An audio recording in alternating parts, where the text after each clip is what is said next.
Well, and still in Education Cabinet Secretary Ezekiel Machogu has announced that junior secondary school learners will report on January 30th, 2023.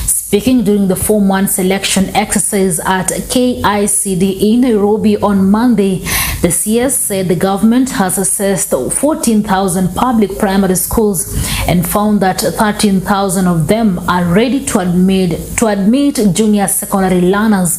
The students will also have different uniforms from the rest, and head teachers will choose new colors for the learners. Agadias Ikoha with more.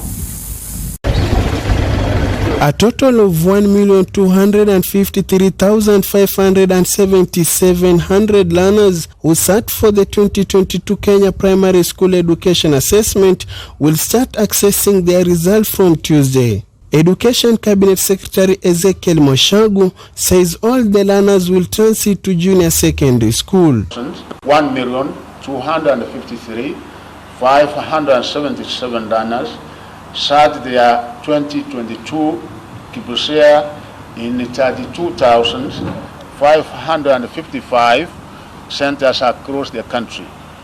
I wish to announce that all these runners will transit to junior secondary school. Given that this is the first time that such reports will be available to schools, the Education CS directed the Examination Board, NEC, to collaborate with KICD and TSC to assist the schools in properly interpreting reports for learners and parents. Given that this is the first time such reports will be available for schools, I direct the Kenya National Examination Council to cooperate with the Kenya Institute of Curriculum Development and the Teacher Service Commission to assist the schools to properly interpret the reports for runners and the parents. NEC has also been directed to hold joint discussion with two agencies regarding the national KIPSEA reports with a view to providing feedback on the competency-based curriculum to help guide the ongoing curriculum review. I also direct the Council to hold joint discussions with the KICD and the TSC on the national KIPSEA reports with a view to providing feedback on the CPC curriculum that can inform ongoing curriculum reviews. In the meantime, the Education CS has warned that no school should charge grade 6 learners transitioning to junior secondary school any school fees. Prohibition of public schools from charging any admission fee for any grade 7 learner due to the 100% transition policy in the same school where the runners were enrolled in grade 6. And this one will repeat that there will be no school fees payable in any of our public schools, because you know that this is the constitutional requirement that the basic education, primary to secondary, is compulsory and free. According to the CS, President William Ruto has directed Treasury to set aside the capitation per student at 15,000 per learner to facilitate free learning in all junior secondary schools. Machogu further revealed that the government will spend 9.6 billion to sustain the program.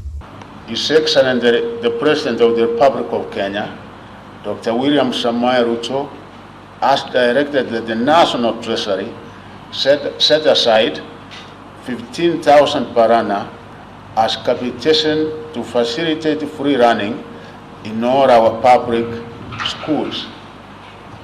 In total, the government will spend Kenya shillings 9.6 billion for the runners in a junior secondary school this current year. Furthermore, the junior secondary students will have different uniforms from the lower primary learners. Speaking during the release of Form 1 placement on Monday, January, at the Kenya Institute for Curriculum Development, the CS announced that the directive was one of the forms that had been made by President William Ruto. Although runners join grade 7 in the schools where they were enrolled in grade 6, there is need to distinguish the junior secondary school section. As I said, a decision has been made that parents and the boards of management agree on the new uniforms for junior secondary school runners.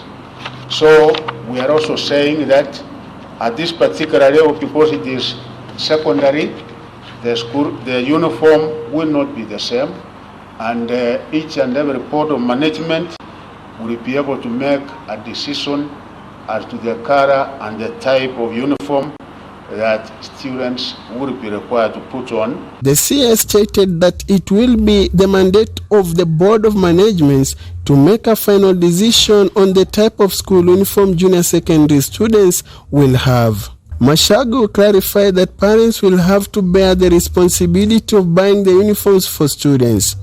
Adding to the same, Principal Secretary of Education Bello Kipsang announced that parents should be given the freedom to decide on places to buy the uniform from rather being directed to specific places. Maisha Prime News, Agadias Ikoha.